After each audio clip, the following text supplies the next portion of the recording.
قابل عزت و احترام بزرگوں، بھائیوں، دوستوں، السلام علیکم ورحمۃ اللہ وبرکاتہ۔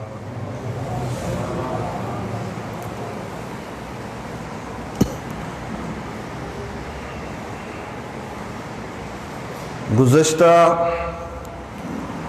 جمعۃ المبارک کے بیان میں نے آپ کے سامنے ایک حدیث مبارکہ بیان کرنی شروع کی تھی، لیکن چونکہ جمعے کا مختصر سا وقت ہوتا ہے تو وہ پوری نہیں ہو سکی تھی۔ ترمذی شریف کی روایت ہے، حضرت عبداللہ بن سلام رضی اللہ تعالیٰ عنہ اس حدیث پاک کے راوی ہیں۔ فرماتے ہیں کہ اللہ کے رسول صلی اللہ علیہ وسلم نے فرمایا کہ یہ 4 کام تم کرو تو جنت کی ضمانت دیتا ہوں، سلامتی کے ساتھ اللہ کی جنت میں داخل ہو جاؤ۔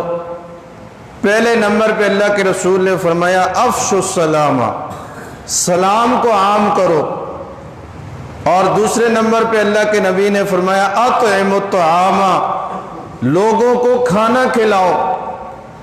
ان دونوں اعمال پہ ہم نے گفتگو کی تھی۔ تیسرا عمل اللہ کے رسول نے ارشاد فرمایا وصلوا الارحام، صلہ رحمی کرو۔ کیا کرو؟ صلہ رحمی۔ صلہ رحمی کا مطلب یہ ہے، اللہ کے رسول خود ارشاد فرماتے صل من قطعک، جو آپ کے ساتھ تعلقات توڑنا چاہتا ہے آپ اس کے ساتھ جوڑنے کی کوشش کرو۔ واعف عمن ظلمک، جو آپ کے ساتھ زیادتی کر رہا ہے، ناانصافی کر رہا ہے، آپ اسے معاف کرو، درگزر کرو۔ یہ ہے صلہ رحمی کا مطلب۔ رشتے ناتے ان کو توڑو نہیں بلکہ ان کو جوڑو۔ اس کی اتنی اہمیت ہے کہ ایک حدیث پاک میں مسلم شریف کی روایت ہے، اللہ کے رسول صلی اللہ علیہ وسلم نے فرمایا لا يدخل الجنت قاطع، رشتے ناتے توڑنے والا آدمی جنت میں داخل نہیں ہو سکتا۔ آج تو ہم معمولی بات پہ رشتے ختم کر دیتے ہیں، ایک دوسرے کے ساتھ تعلقات توڑ دیتے ہیں۔ قریبی رشتے وہ انتہائی بری حالت میں ہیں، ٹوٹ پھوٹ کا شکار ہے۔ حالانکہ اللہ کے رسول نے اتنی سخت وعید ارشاد فرمائی کہ فرمایا جو آدمی رشتے ناتے توڑتا ہے وہ جنت میں داخل نہیں ہو سکتا، بے شک اس کے ہاتھ میں 2 گز لمبی تسبیح ہو، ماتھے پہ محراب بنا ہوا ہو، ہر وقت سجدے سے سر نہ اٹھاتا ہو، صدقے خیرات کرتا ہو، روزے رکھتا ہو، حج کرتا ہو، لیکن اگر وہ رشتوں کا پاس نہیں رکھتا، اگر وہ رشتوں کا خیال نہیں رکھتا، اگر وہ رشتے توڑتا ہے، اس جرم کا ارتکاب کرتا ہے، تو اللہ کے رسول فرماتے ہیں وہ جنت میں جا سکتا۔ یہ کوئی معمولی جرم ہے؟ قریبی رشتے، بھائی کے ساتھ نہیں بول رہا، بہن کے ساتھ نہیں، ماں بیٹے، بیٹا باپ، قریبی رشتے داریوں میں ناراضگیاں ہیں، بول چال بند ہے، اور اگر قریدا جائے، معلوم کیا جائے، بیچ میں کوئی بات ہے ہی نہیں، معمولی باتوں پہ ناراضگیاں چل رہی ہیں۔ حالانکہ اللہ کے رسول صلی اللہ علیہ وسلم نے فرمایا لا یحل للمؤمن، کسی مومن کے لیے حلال نہیں، کسی مومن کے لیے حلال نہیں یعنی حرام ہے۔ جب ایک چیز حلال نہیں ہے تو کیا ہے؟ حرام ہے۔ لا یحل للمؤمن، کسی مومن کے لیے حلال نہیں ان یہجر اخاہ اخاہو فوق ثلاثن، کہ اپنے بھائی سے 3 دن سے زیادہ ناراض رہے. کتنے دن سے زیادہ؟ 3 دن سے زیادہ اپنے بھائی سے ناراض رہے. یہ کسی مومن کے لیے حلال نہیں. حدیث کا مطلب یہ ہے کہ 3 دن سے زیادہ اپنے مومن بھائی سے ناراض رہنا یہ ایک مومن کے لیے حرام ہے. اب آگے آپ کی مرضی ہے. اللہ کے رسول نے ہمارے لیے یہ راستہ متعین کیا ہے صلہ رحمی کا، رشتوں کا پاس رکھنے کا، رشتے نبھانے کا، رشتہ داروں کے حقوق کو ادا کرنے کا. یہ نام ہے صلہ رحمی کا. اگر کوئی آپ کی بیماری میں، آپ کے دکھ میں، آپ کے غم میں شریک نہیں ہو سکا تو آپ چلے جاؤ. ہم نے رجسٹر رکھے ہوتے ہیں گھروں میں، کاپیاں رکھی ہوتی ہیں، دیکھتے ہیں کہ جب میں بیمار ہوا تھا تو یہ نہیں آیا تھا، مجھے یہ غم پہنچا تھا، فلاں رشتہ دار نہیں آیا تھا تو میں کیوں جاؤں. یہ صلہ رحمی نہیں ہے. وہ نہیں آیا تھا، آپ چلے جاؤ. جو آپ کے ساتھ زیادتی کر رہا ہے آپ اسے معاف کرو، درگزر کرو. یہ اللہ کے نبی کی تعلیمات ہیں، یہ قرآن کی تعلیمات ہیں. اور یاد رکھیے بدلہ لینا، اگر آپ کے ساتھ کوئی زیادتی کر رہا ہے، آپ کو کسی نے تھپڑ مارا ہے تو شریعت آپ کو پورا حق دیتی ہے کہ آپ بدلہ لیں. یہ بدلہ لینا یہ اخلاق کے خلاف نہیں، یہ اخلاق کے مطابق ہے، لیکن اس میں زیادتی نہ ہو. بدلہ لینے کا حق ہے. اگر آپ کے ساتھ کوئی زیادتی کر رہا ہے آپ اتنا ہی بدلہ لیتے ہیں، یہ اخلاق کے حسنہ ہے. یہ کیا ہے؟ اخلاق کے حسنہ. لیکن اگر آپ معاف کر دیتے ہیں، آپ کو کسی نے تھپڑ مارا، آپ کو پورا حق ہے آپ بدلہ لیں، لیکن آپ معاف کر دیتے ہیں، اسے کہتے ہیں اخلاق کریمانہ. اسے کیا کہتے ہیں؟ اخلاق کریمانہ. آپ کو پورا حق تھا بدلہ لینے کا، لیکن آپ نے معاف کر دیا. یہ اخلاق کریمانہ ہے.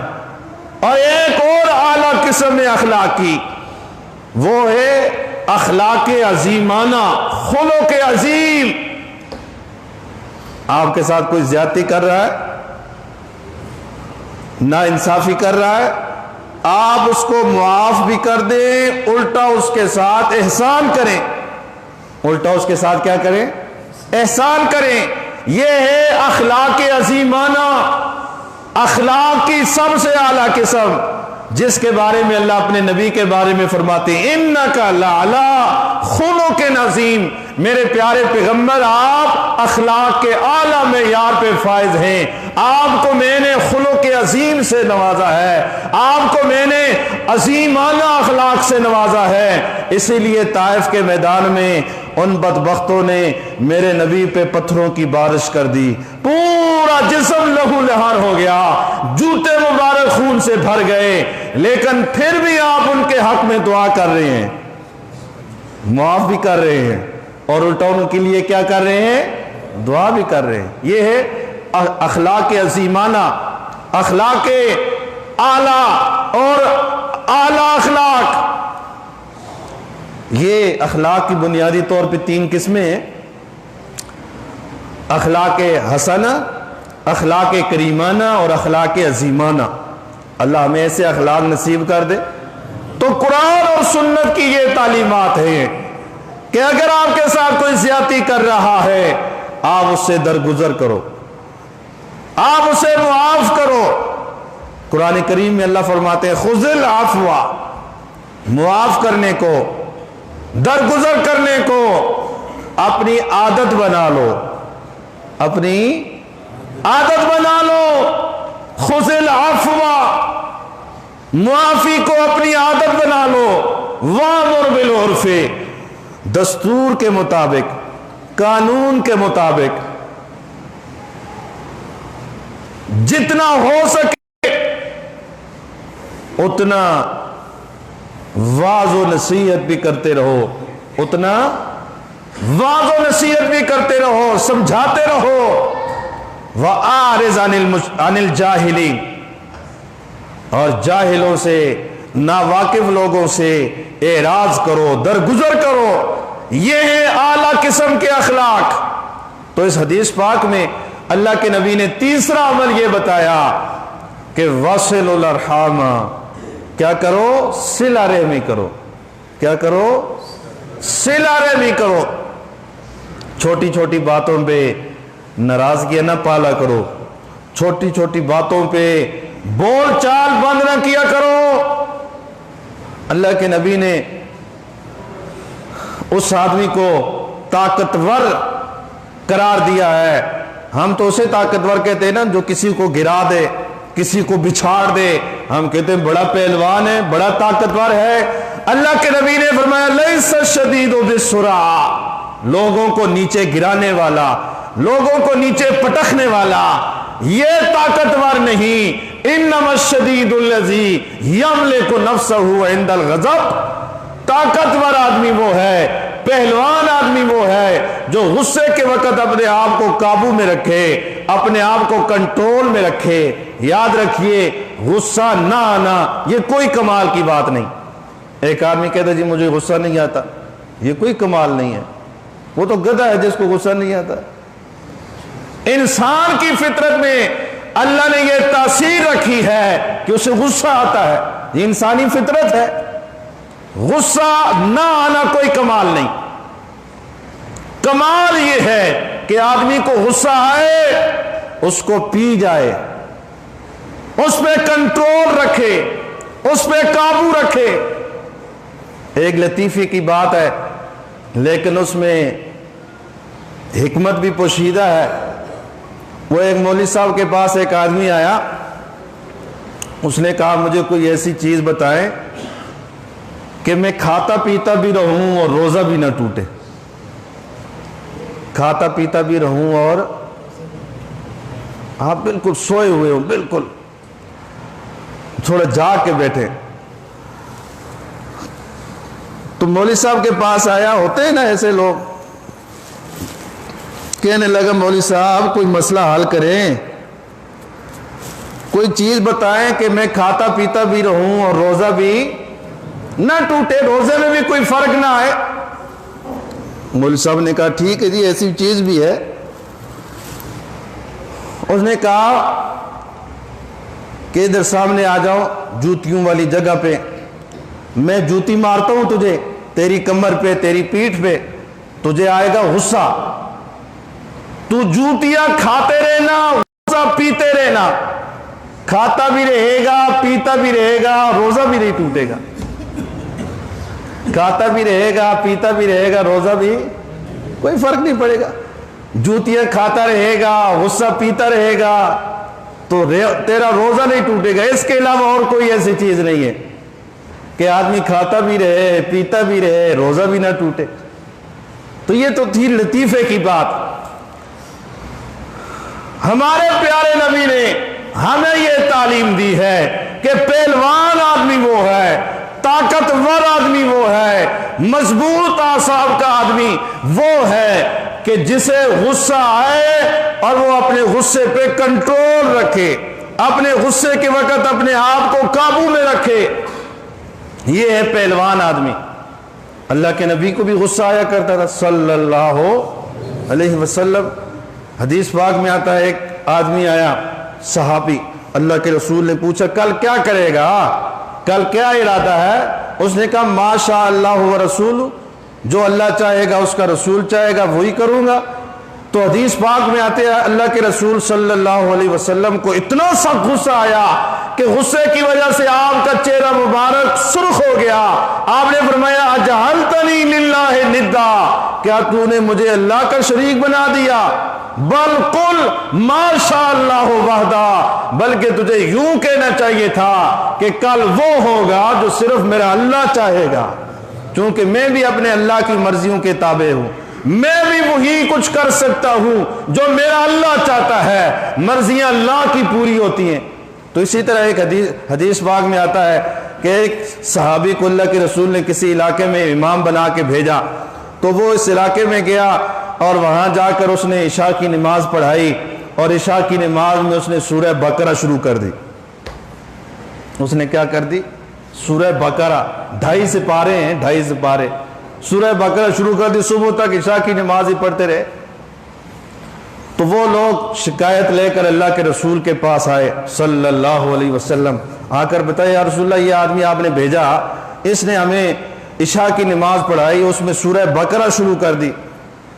تو وہ صحابی فرماتے ہیں کہ اللہ کے رسول کو اتنا سخت غصہ آیا کہ میرا دل کر رہا تھا کہ کاش میں ابھی مسلمان ہی نہ ہوا ہوتا، اتنا سخت غضبناک ہوئے اللہ کے رسول صلی اللہ علیہ وسلم۔ تو غصہ آنا یہ انسانی فطرت ہے، لیکن غصے کے وقت اپنے آپ کو کنٹرول میں رکھنا، اپنے غصے کو قابو میں رکھنا، یہ ہے کمال، یہ ہے پہلوانی، یہ ہے طاقتور آدمی جسے اللہ کے رسول ارشاد فرما رہے ہیں۔ اور رشتہ داروں میں چھوٹی چھوٹی باتوں پہ لوگ منہ چڑھا لیتے ہیں، ناراضگیاں بنا لیتے ہیں، آنا جانا بند۔ یہ یاد رکھیے یہ کوئی معمولی جرم نہیں ہے، آگے آپ کی اپنی مرضی ہے، کیونکہ تقریروں کے ساتھ تو آپ مانتے نہیں ہو۔ مجھے کئی لوگ کہتے ہیں جی یہ تقریر کرو جی، ان کو جی یہ ابھی جو مسئلہ بنا تھا جی کرونا شرونا فاصلہ رکھے۔ میں نے کہا تقریریں تو میں نے اتنی کر دی ہیں کہ وہ تقریریں اگر میں یہ دیوار کو کروں تو یہ دیوار بھی کیا پتہ اپنی جگہ سے ہل جائے، لیکن یہ ہے کہ ٹس سے مس نہیں ہے بس۔ لیکن یہ نہیں ہے بھائی میں تقریریں چھوڑ دوں گا، یہ تو میری ذمہ داری ہے، جب تک سانس میں سانس ہے تو آپ کو بتانا میری ذمہ داری ہے، منوانا نہیں۔ منوانا پولیس کا کام ہے، کیونکہ ان کے ہاتھ میں اللہ نے ڈنڈا دیا ہے۔ 5 کتاباں آسمانوں اتریاں، 4 کتاباں آسمانوں اتریاں، 5واں اتریا ڈنڈا۔ لاتوں کے بھوت باتوں سے نہیں مانتے تو ان کے لیے اللہ نے ڈنڈا نازل کیا ہے، مولا بخش، اور وہ جب آ جاتا ہے بالکل سیدھے ہو جاتے ہیں۔ تو میں عرض یہ کر رہا تھا، تیسرے نمبر پہ اللہ کے رسول نے یہ عمل ذکر فرمایا کہ وَصِلُ الْأَرْحَامَ، صلہ رحمی کرو، رشتوں کا تحفظ کرو، رشتوں کے حقوق کو پامال نہ ہونے دو۔ اور چوتھے نمبر پہ اللہ کے رسول نے فرمایا صلو باللیل والناس نیام، یہ پنکھے لگا لیں، گرمی ہو گئی ہے، پنکھے لگا لیں، پنکھے بٹن پتہ ہے کسی کو؟ نماز شروع ہوتی ہے پھر ٹھکا ٹھک شروع ہو جاتے ہو، ابھی ایسے بیٹھے ہو جیسے کسی کو پتہ ہی نہیں ہے بٹن بھی ہیں پنکھے کے، یہ نہ لگاؤ۔ چوتھے نمبر پہ اللہ کے رسول نے فرمایا وَصَلُّوا بِاللَّيْلِ وَالنَّاسُ نِيَامٌ، رات کے آخری حصے میں جب ساری دنیا نیند کے مزے لے رہی ہو، اس وقت کھڑے ہو کر اللہ کی عبادت کیا کرو، اس وقت نماز پڑھا کرو۔ یہ 4 کام تم کر لو تدخلوا الجنت بسلام، تمہارے لیے جنت کی ضمانت ہے، سلامتی کے ساتھ جنت میں داخل ہو جاؤ۔ سارے مل کر کہہ دو سبحان اللہ۔ یہ دیکھو اللہ کے رسول نے 4 اعمال بتائے، سلام کو عام کرو، لوگوں کو کھانا کھلاؤ، صلہ رحمی کرو۔